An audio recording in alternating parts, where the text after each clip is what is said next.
Hi friends, this is Rajesh Singh and you are watching आयंस tutorials. आज हम लोग इस वीडियो में वर्तमान महावीर के बारे में जानेंगे।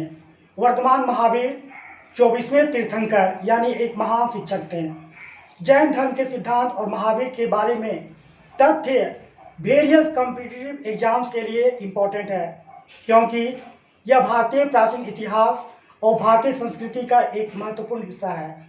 इस वीडियो लेक्चर्स में प्राचीन भारत में जैन धर्म के उदय और प्रसार, जैन धर्म के त्रिरत्न और बहुत कुछ जानेंगे। आइए जानते हैं सर्वप्रथम जैन धर्म की उत्पत्ति कैसे हुआ।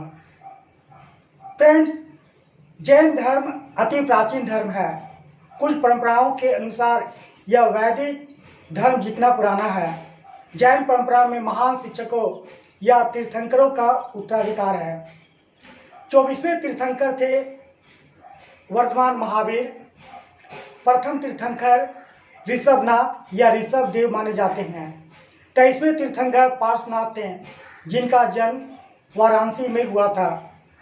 वह 8वीं या 7वीं शताब्दी ईसा पूर्व में रहे होंगे इस धरा पर। सभी तीर्थंकर जन्म से क्षत्रिय थे। आइए अब जानते हैं वर्तमान महावीर के बारे में। कहा जाता है कि वर्तमान महावीर 540 से 568 ईसा पूर्व इस धरा पर थे। अंतिम तीर्थंकर माने जाते हैं। उनका जन्म वैशाली के निकट कुंड ग्राम में हुआ था। उनके माता पिता क्षत्रिय थे। पिता सिद्धार्थ, माता त्रिशला। उनका विवाह यशोदा से हुआ था और उनकी एक बेटी प्रियदर्शना थी। 30 वर्ष की आयु में वर्धमान ने अपना घर त्याग दिया और एक घुमंतु तपस्वी बन गए। उन्होंने आत्म वैराग्य भी देखा। 13 साल की तपस्या के बाद उन्होंने केवला ज्ञान नामक सर्वोच्च आध्यात्मिक ज्ञान प्राप्त किया। उन्होंने इसे 42 वर्ष की आयु में एक साल पेड़ के नीचे जिम्भिका गांव में प्राप्त किया।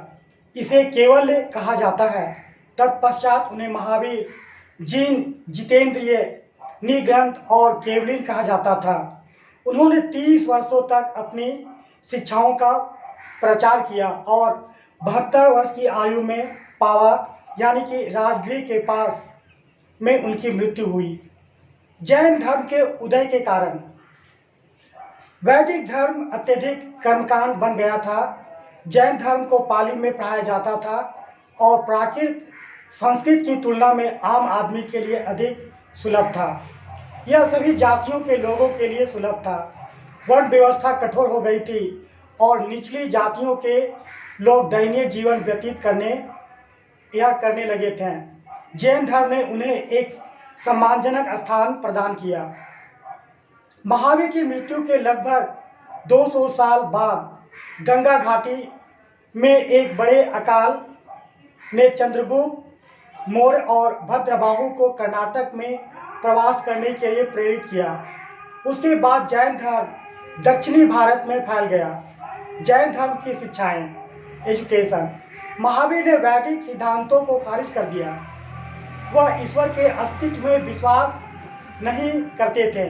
उनके अनुसार ब्रह्मांड कारण और प्रभाव की प्राकृतिक घटना का एक उत्पाद है और लोगों ने जो जैन धर्म को अपनाया वे इसे मानने भी लगे। वह कर्म और आत्मा के स्थानांतरण में विश्वास करते थे। शरीर मरता है पर आत्मा नहीं, उनका कथन था। किसी के कर्म के अनुसार उसे दंडित या पुरस्कृत किया जाएगा। तपस्या और अहिंसा के जीवन की वकालत की। सब पे जोर दिया, लेकिन बौद्ध धर्म के विपरीत जाति विवाह को खारिज नहीं। लेकिन उन्होंने यह भी कहा कि मनुष्य अपने कर्मों के अनुसार अच्छा या बुरा हो सकता है, न जन्म के अनुसार। तप को एक बड़ी लंबाई तक लिया गया। आत्म को उजागर किया। संसार के दो तत्व, जीव यानी चेतन और आत्मा यानी अचेतन, में सही विश्वास, सही ज्ञान और साथ ही साथ सही आचरण के बारे में बताया। जैन धर्म के तीर्थंकरों ने 5 व्रतों का पालन किया। अहिंसा, सत्य और अस्थेय मीन्स चोरी ना करना और अपरिग्रह यानी कोई संपत्ति अर्जित नहीं करना, ब्रह्मचर्य यानी संयम, और जैन धर्म में विभाजन भी हुआ या किया गया। जब भद्रभाहु दक्षिण भारत के लिए रवाना हुए तो स्थूलबाहु अपने अनुयायियों के साथ उत्तर में रहे। स्थूलबाहु ने आचार संहिता में परिवर्तन करते हुए कहा कि सफ़ेद वस्त्र धारण किए जा सकते हैं। इस प्रकार जैन धर्म के दो संप्रदायों में विभाजित किया गया, श्वेतांबर और दिगंबर। आज पूरे भारत में या यूँ बोलें पूरे दुनिया में जैन धर्म का जो सर्वश्रेष्ठ मंदिर है वह झारखंड राज्य के गिरिडीह जिला के पारसनाथ या मधुबन नामक गांव में है, जो काफ़ी डेवलप्ड गांव या विलेज माने जाते हैं। यहाँ पर सैकड़ों जैन टेम्पल्स है और यहाँ पे देश विदेश के तीर्थयात्री लोग आते हैं। Thank you friends for watching this video. See you again.